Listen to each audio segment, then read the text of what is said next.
So I've been feeling a little bit convicted about naming people on some of my videos. So I was relieved this morning when in my prayer room I opened up to, excuse my roosters, to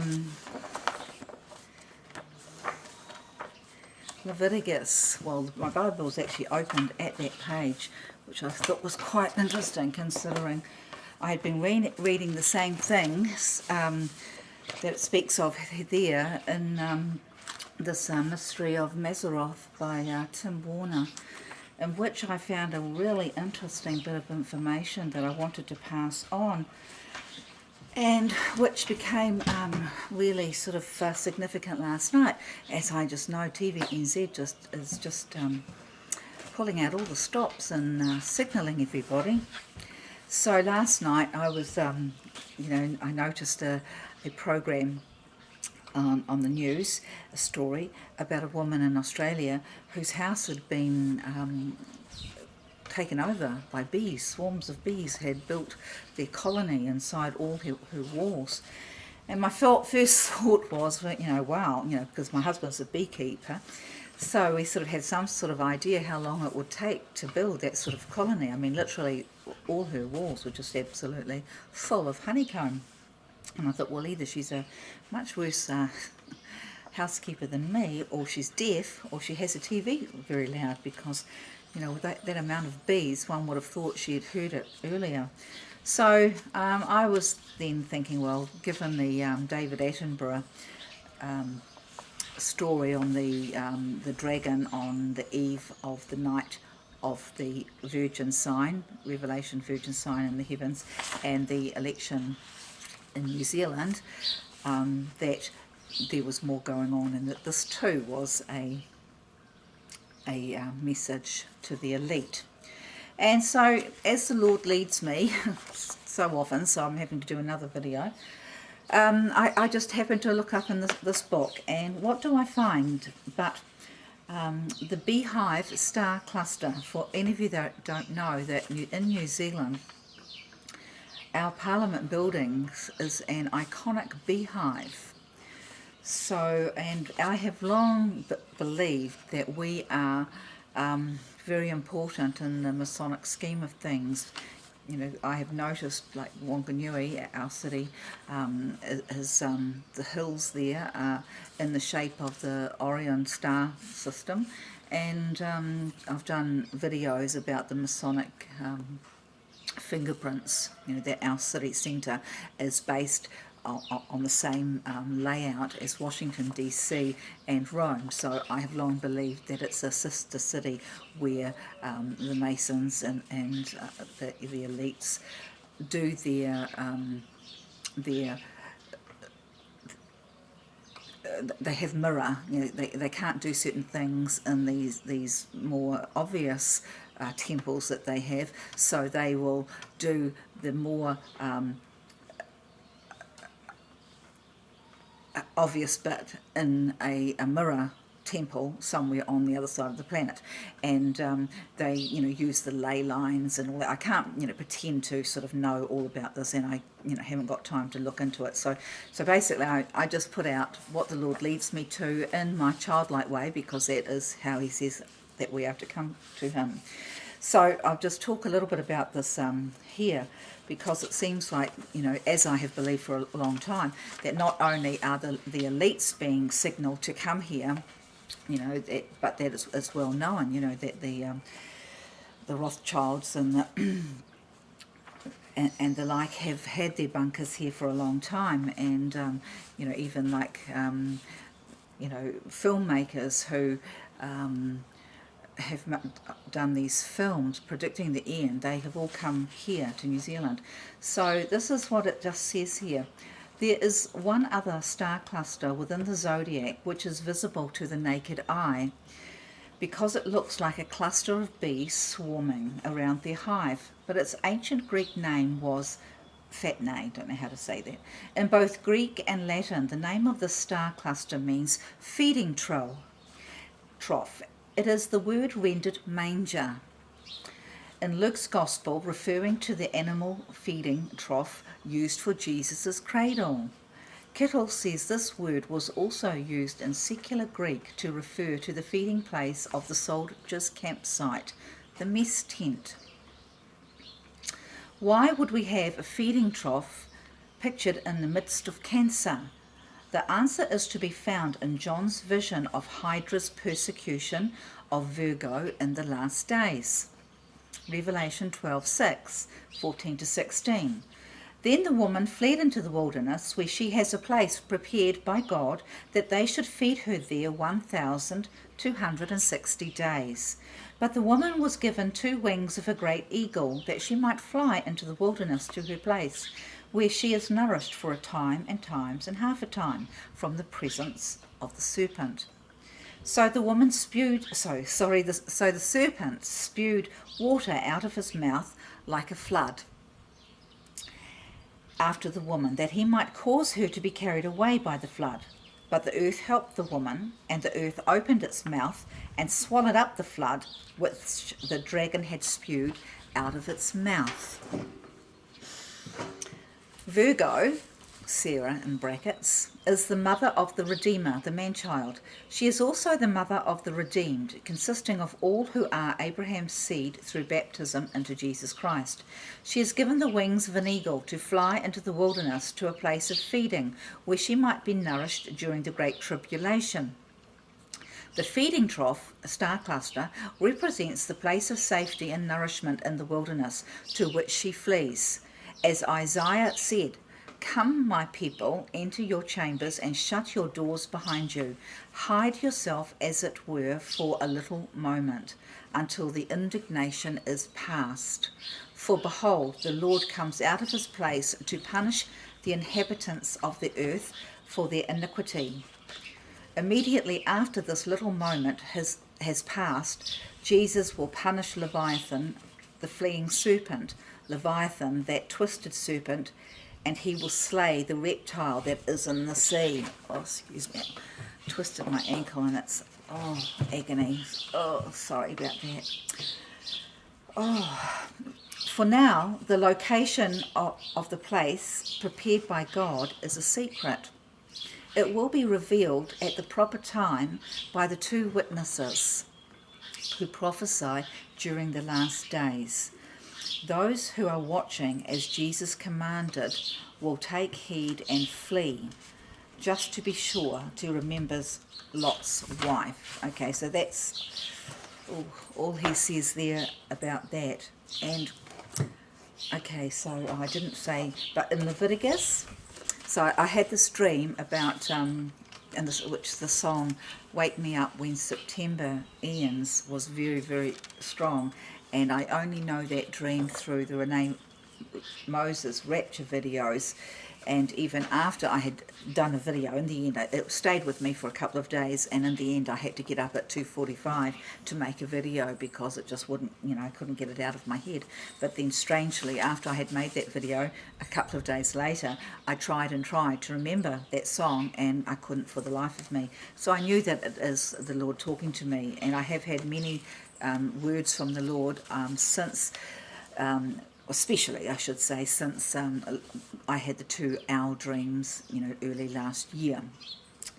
So what this "Wake Me Up Till September," the end, when September ends, is coincides with the time of 30th of September and the 2nd of October, which this year is Yom Kippur, the Day of Atonement, and it this year is held. We are, as the rapture, bride, hoping for the rapture, and I then came across a video which talked of the fact that in the Jubilee year, the rapture, the blowing of the trumpets on the last trump is postponed 10 days,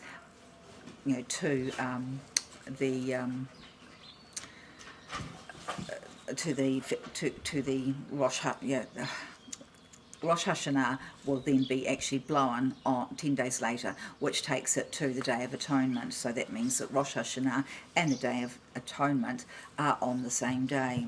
And so I was reading that in here. It says here, you shall count 7 Sabbaths of years for yourself, 7 times 7, and the time of the 7 Sabbaths of years shall be to you 49 years. Then you shall cause the trumpet of the Jubilee to sound on the 10th day of the 7th month on the Day of Atonement. You shall make the trumpet to sound throughout all your land. So that is, different from what we do normal years, which you sound that trumpet on the Day of Trumpets, Rosh Hashanah. So that was when I found this also in my great big old, this is my 180-year-old Bible, and it's absolutely wonderful. So, I just opened to it as well, and oh golly. But what I also found in here was, so he talks about that, and then the next page just sort of opened to me, and what was it here? I found this. I thought this was really amazing. This is something that, I don't want to lose the numbers. Not very good with this. So I hadn't ever noticed this. I'd taken this out of the paper, at the newspaper once, because of the painting of Colin McCann. So this is a pot painting of Colin McCann, and he is famous for the paintings, his Maori paintings, or New Zealand land paintings with the Maori words on them, and his whole heart was for the Maori people. He is most famous for his paintings, his I Am paintings, which is featured on the Invictus Games. They take the word Invictus and Games, and they create I Am, which is alluding to what God said, I am. He is I Am. But these Masons are taking God's I Am and saying that they are the I Am. But what I also saw there, which I had never noticed before, was, and this was in 2010, was this story, and it reminded me of a dream that I had after. So 2010 was the year that I had the first sign that the Lord gave me when I accidentally caught a convoy of UFOs, or I don't know what they were. When I took a photo, I've got a big line of oak trees over there, and I just took a photo, and I came inside, and when I was looking at the photo on the camera, I noticed there was a white orb above one of the trees. And so when I clicked on that and magnified it, got it to get closer, another one showed up. And then so I went and navigated to that one, and then another one, and another one. And in the end there were about 8 of these orbs in the sky above the trees.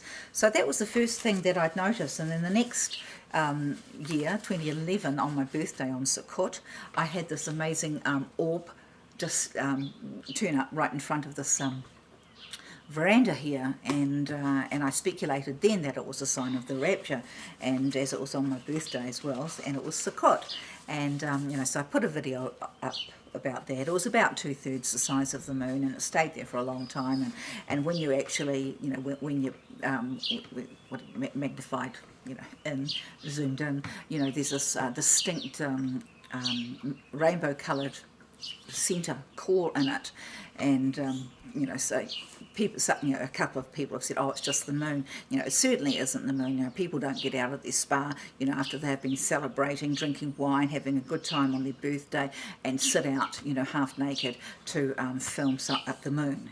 So but that was just the first one, and then the next year, and that turned out to be a warning of terrible things that would happen. So I've sort of really likened myself to the Virgin, and that the Lord has sort of taken me to these places. I was then, there's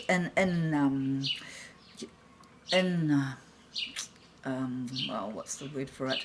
Sort of, it's as if I've been sort of chained together with the events, and since the Lord revealed Barack Obama being the Antichrist, and so I have gone through a lot of persecutions, and you know, the Lord has sort of brought me back, you know, and into a safe place.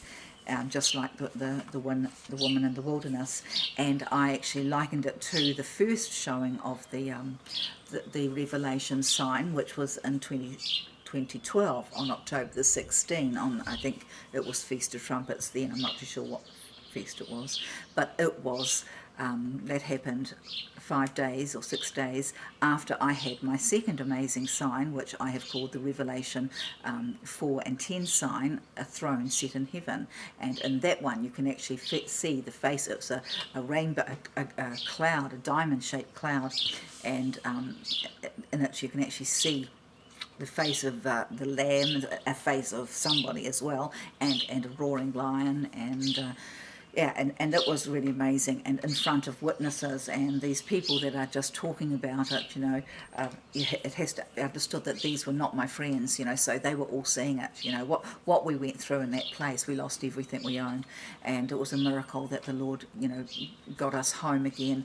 And yeah, so that sign was the sign of our deliverance.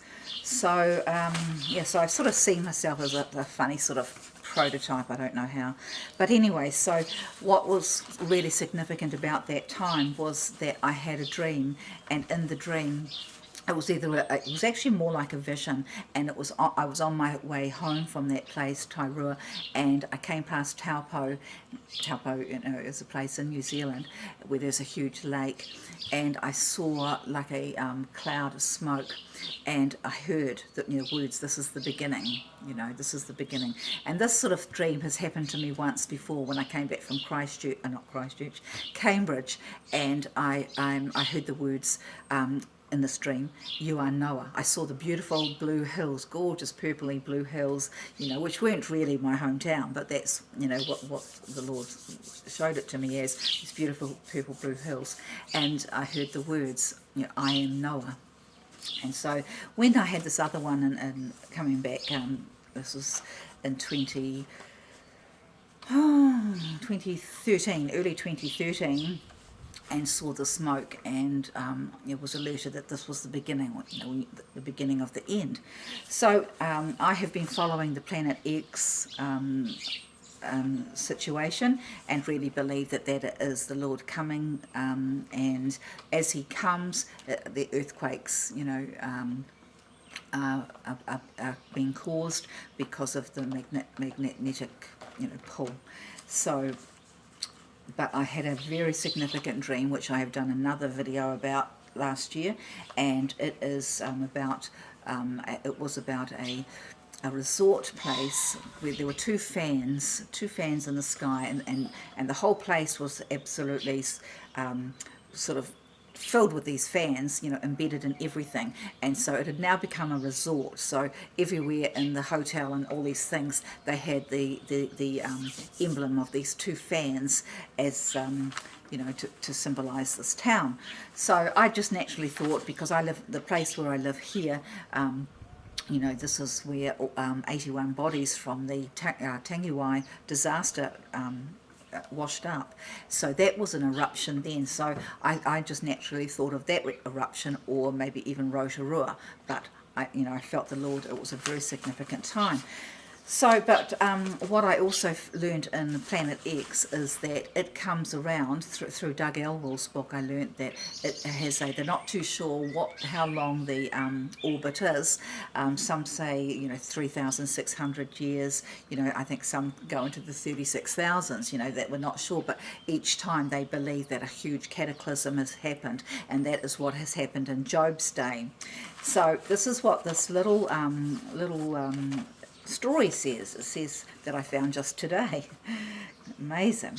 Recent marine studies on the bed of Lake Taupo have mapped for the first time the remains of one of the world's biggest prehistoric eruptions. Institute of Geological and Nuclear Sciences scientist Brian Davey said the Ruanui eruption of 26,000 years ago ejected 1,300 cubic kilometres of ash and rock, enough to cover the North Island to a depth of 10 metres. The 1991 Mount Pinatubo eruption produced 5 cubic kilometres of magma and ash. Well, that I think is really significant with the earthquakes we're having.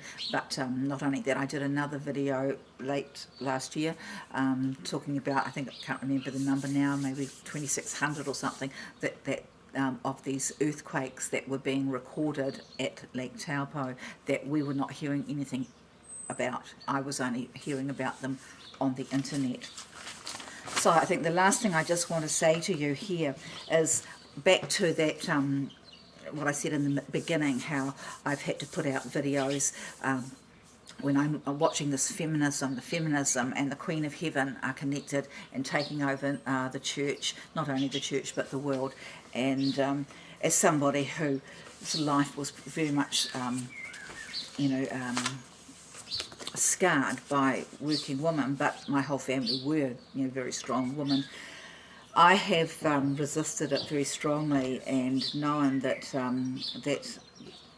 she who tarries at home divides the spoil, and that God, because just as Eve's sin was the cause of the fall of mankind, so I believe feminism is again now. And here it says to Moses, and the Lord spake unto Moses, saying, Avenge the children of Israel of the Midianites, after which shalt thou be gathered unto thy people. And Moses spoke unto the people, saying, Arm some of yourselves unto the war, and let them go against the Midianites, and avenge the Lord of Midian. Of every tribe 1,000 throughout all the tribes of Israel shall ye send to the war. So there were delivered out of the thousands of Israel 1,000 out of every tribe, 12,000 armed for war. And Moses sent them to the war, 1,000 of every tribe, and to Phinehas, the son of Eleazar, the priest, to war, with the holy instruments and the trumpets, to blow in his hand. And they warred against the Midianites, as the Lord commanded Moses, and they slew all the males. And they slew the kings of Midian, beside the rest of them that were slain, namely Evi, and Rechem, and Zur, and Hur, and Reba, 5 kings of Midian. Balaam also, the son of Beor, they slew with the sword. And the children of Israel took all the women of the Midian captives and their little ones, and took the spoil of all their cattle, and all their flocks, and all their goods. And they burnt all their cities wherein they dwelt, and all their goodly castles with fire. And they took all the spoil and all the prey, both men and of beasts. And they brought the captives unto the prey, and the spoil unto Moses and Eleazar the priest, and unto the congregation of the children of Israel, unto the camp at the plains of Moab, which are by Jordan near Jericho.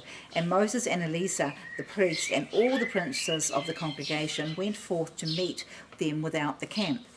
And Moses was wroth with the officers of the host, with the captains over thousands and captains over hundreds, which came from battle. And Moses said unto them, Have ye saved all the women alive? Behold, these caused the children of Israel through the counsel of Balaam to commit trespass against the Lord in the matter of Peor. And there was a plague among the congregation of the Lord. Now therefore kill every male among the little ones, and kill every woman that hath known man by lying with him.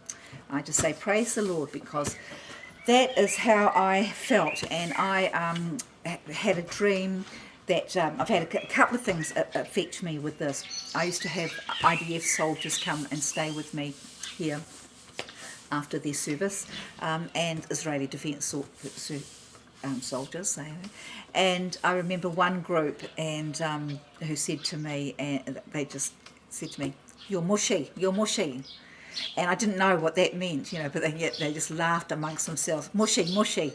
And now I know, mushy means Moses, and this is Moses. And I came across something today also about on Israeli news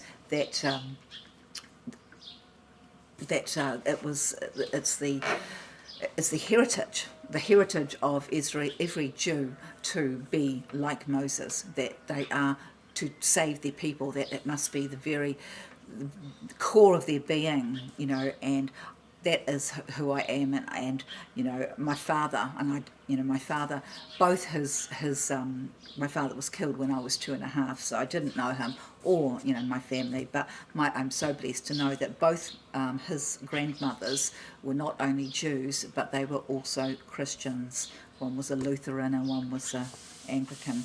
And so, God's word is very strong in me, and I am full of zeal. So as God names names, if you are in a position where you are using your position to affect other people for good or bad, just like God names everybody in the Bible, then you are going to be held responsible. So you are going to be named. And I remember one dream, I had an amazing dream once when I was in Cambridge, and it was that in it I actually saw the present Mary's then, Annette Main, going about doing all her mayoral duties, and but in the dream it was clear that I was elected. She was doing my job, because I couldn't do that if my life depended on it. But she was doing a really good job of it. But the dream was telling me that I was elected. I was elected to do that, and to be Mayoress of Wanganui. And now I have, and I also had a dream of her and and many of her group walking across the Wanganui Bridge. This was years later, and they were off somewhere, and I confronted her and them, and I said, look, you knew, because it was the time of the end and things were happening, and I said, you knew, but you didn't warn the people. Why didn't you warn the people? And that's what wells up inside with me, that they know. I have sent them all. I've sent them all my leaflets. I have sent all the warnings all around my city, the best that I possibly could, and nobody's passed it on. Nobody's taken any notice. Nobody's spread it. And so I just also want to, I found a little piece here in the commentary by Scott and Henry, which I thought was really fantastic, because it brings all this time into now, into the time of the end. I haven't marked it, of course, being the way that I am. It just says here, all right, okay, so it says here, hence, so the scripture is actually talking, that the whole thing is talking about, vengeance belongeth to God alone, and to those whom he deputies to be his ministers of vengeance as magistrates in ordinary cases, and they who, without commission from him, execute private revenge, or out of ambition, avarice, or resentment, wage war and desolate kingdoms must one day answer for it. Hope you can follow that. If, however, the Lord, instead of punishing sinners by earthquakes, pestilences, or famines, is pleased expressly to command any person or people to avenge his cause, this commission justifies, nay, sanctions, war, massacre, or devastation. None can at present show such commission, but the Israelites could, for the public miracles wrought among them and for their benefit were as the broad seal of heaven, ratifying it and vindicating all which they did by virtue of it. So I can just point you to all my videos, go and look at all the signs, all the miraculous signs, and those are only some. If you knew the stories that I've had, that I've written, I have got the seal of God on me. There's just no two ways about it. And vindicating all which they did by virtue of it. It is therefore absurd to censure Moses, Joshua and Israel for the dreadful slaughter made by them. God himself passed the sentence of condemnation and employed them merely as executioners.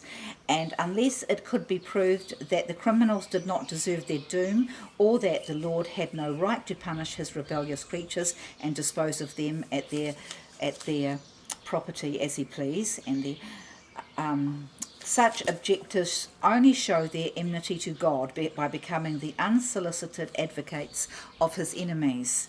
The knowledge of the inexpressible evil of sin, of which men make light, but which God infinitely abhors, illustrates all the terrible judgments executed on the nations which had filled up the measure of their iniquities.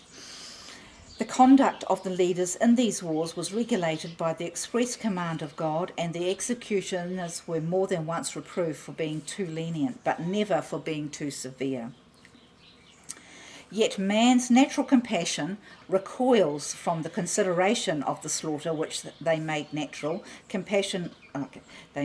as indeed the execution of justice is never intended to gratify the finer feelings of benevolence, but to excite dread and horror. Hence we may draw a forcible argument that the consequence of the day of wrath and revelation of the righteous judgment of God will by no means accord to those rules by which men, ignorant of the evil of sin and proud of their own benevolence, have devised for him, and which they would rest the scriptures to countenance, though evidently contrary to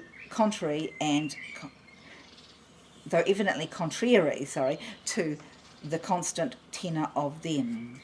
If they cannot reconcile with their own ideas of justice and goodness the severities inflicted upon the Midianites and Canaanites by the command of a just and good God, let them allow that they are incompetent to determine what conduct becomes the judge of the world, and that it is more safe, wise, and humble to leave to believe his testimony, to flee from the wrath that is to come.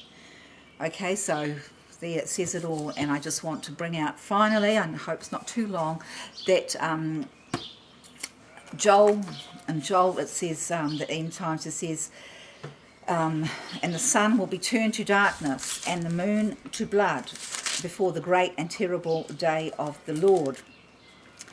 And that is my baptismal prophecy. And if you look at my little video on of just my newborn lambs, and would you believe it, you know, I've got unlikes for little lambs. It shows how much hate there is out there.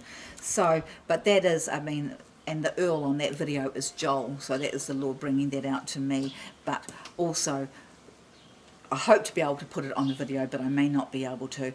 But if you can look up an image of the new moon, and with in front of behind the Statue of Liberty, and that was this new moon now, and it is the most incredible red crescent. The moon is red, and I mean, you all know by now that the eclipse that just happened on the 21st of August, and now 1 month later we have a red crescent moon behind the Statue of Liberty. I don't think there could be a more ominous sign in the heavens than that. So that's all I've said. You know, for those that I have had to name, you know, please forgive me. You know, I have the best intentions at heart, and I really do want you to wake up and come back to the Lord and stop corrupting the people. So that's it. Thanks for watching. Oh.